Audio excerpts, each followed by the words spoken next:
ప్రకాశం జిల్లా అద్దంకిలో దస్తావేజులేఖరుల ధరణ ప్రభావంతో రిజిస్ట్రేషన్ల ప్రక్రియ మందగించింది. దీంతో ప్రభుత్వ ఆదాయం భారీగా తగ్గిందని సబ్ రిజిస్ట్రార్ నవకుమార్ తెలిపారు. సాధారణ రోజుల్లో రోజుకు సగటుగా 7 లక్షల వరకు ఆదాయం వచ్చేదని, ప్రస్తుతం అది 10,000 నుంచి 15,000 వరకు పడిపోయిందన్నారు. నెలకు సుమారు 3 కోట్ల ఆదాయం రావాల్సి ఉండగా ఇప్పటి వరకు 2 కోట్లకు పైగా మాత్రమే వచ్చిందని తెలిపారు. ప్రజలు నేరుగా సబ్ రిజిస్ట్రార్ కార్యాలయానికి వచ్చి రిజిస్ట్రేషన్ సేవలు పొందవచ్చని ఆయన సూచించారు.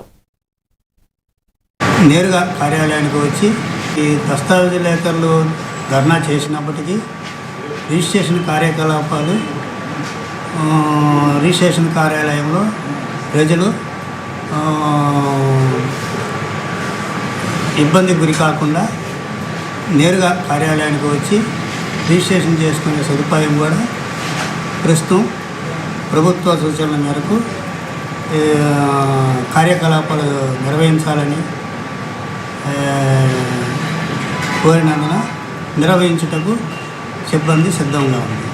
ప్రజలు నేరుగా వచ్చి కార్యాలయానికి డైరెక్ట్గా రిజిస్ట్రేషన్ చేసుకునే వెసులుబాటు ఉన్నదని ప్రజలకు తెలియజేయడం.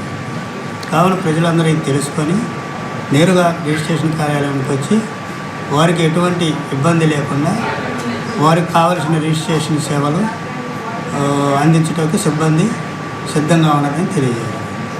ఇంతకుముందు రోజుకి ఎంత ఆదాయము, ఇప్పుడు ఎంత వస్తుంది? రోజుకి ఇంతకుముందు రిజిస్ట్రేషన్ జరిగే టైం యావరేజ్న 7 లక్షలు ఆదాయం వచ్చేది. ఈరోజు కనీసం రిజిస్ట్రేషన్ స్తంభించినందువల్ల, రిజిస్ట్రేషన్ ఏం జరగనందువల్ల ఆదాయము 10,000, 15,000కి మించి ఆదాయము రావటం. సార్ మీ పేరు? Navakumar, sub registrar. Thank you sir.